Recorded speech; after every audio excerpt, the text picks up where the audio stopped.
Hi, friends. Wanted to talk about a very important aspect of political violence. Since we're talking about political violence these days, we need to talk about insidious violence. You see, with all this Charlie Kirk stuff happening, I'm hearing this growing chorus of a false notion that Charlie Kirk was some champion of just debate. That was his message: open and fair discussion and debate. And I certainly am going to make the argument that this is an absolutely false narrative that unfortunately does require some pushback.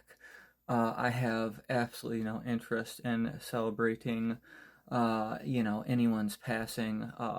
That's not in my character. But certainly, when the chorus of misinformation is rising, a chorus of clarifying information must ensue as well.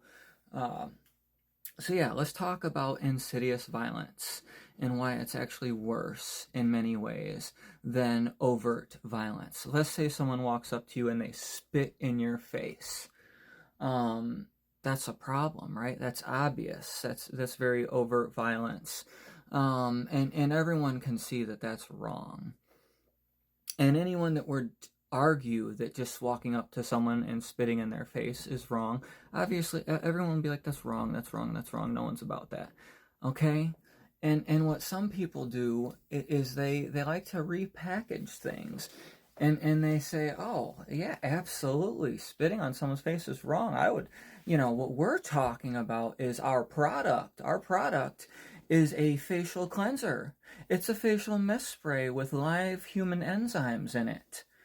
And you can look, I'm spritzing it on your face. See, I'm doing it so politely and so within proper society. And I'm telling you that if I deliver this product to you, I'm sharing the values of capitalism and all these good things in the polite proper world. And before you know it, people are going, oh my God, this facial cleanser, and they're arguing about the ethics of this cleanser, or maybe this branding, this, and some of us back here like, hey motherfuckers, they're spitting on your face, right? They're still spitting on your face.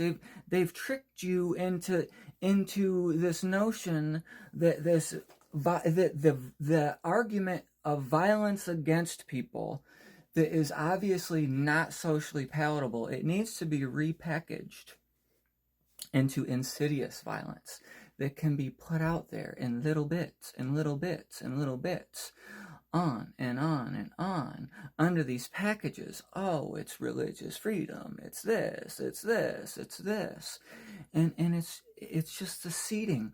Oh yeah, I was told that racism was bad, but gee, when this person argued this blatantly racist argument in this super polite way with these statistics, and they had this curated audience and this fake debate that we've been culturally conditioned as real debate, suddenly it's like, oh, this is acceptable. No, it's not acceptable. It's still violence, and it's worse because it's allowed to grow in secret, in plain sight, which is what we've been seeing.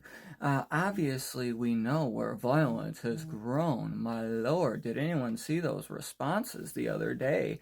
I mean, death threats to people, and like, well, just we're gonna ruin everyone's life who didn't celebrate or mourn this person. No, there's no obligation to mourn anyone, and a lack of mourning is not a celebration. Plain and simple. Because what many people don't understand is there are other people who there are people who don't want them to exist. Okay? And when someone doesn't want you to exist, that's violence against you. Doesn't matter if they say it nicely, if they say it politely, if they say it at a cocktail dinner, if they say it at a college debate. Someone doesn't want you to exist. That's violence. So, really not here for the notion that polite debate is some moral, if we could just sit there and talk indubitably about how those people should not exist and these people should exist, but these people should exist as servants of these people.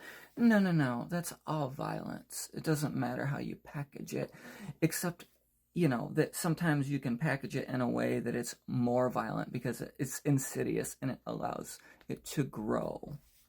So yeah, as much as I would love to not really even talk about all this crap, again, when there's a false narrative going around, it must be countered with some perspective. So here I am offering some perspective that I think insidious violence is also bad, and it is also violence, and it is absolutely bullshit to try to blame people for not mourning or being whatever about the passing of someone who was a massive perpetrator of insidious violence in America.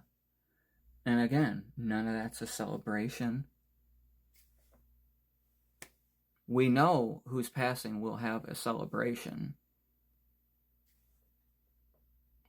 But that's another day, and I guess we'll have to deal with that when it happens. But no, there's no celebration here. But let's not pretend that somehow, again, repackaging, spitting in someone's face as a little live spritz enzyme for their benefit. Nah, you're still spitting on their face. Don't let people spit on your face, folks, and don't let them repackage it and have you arguing over the branding of what brand of face spit you're gonna spray in your own face.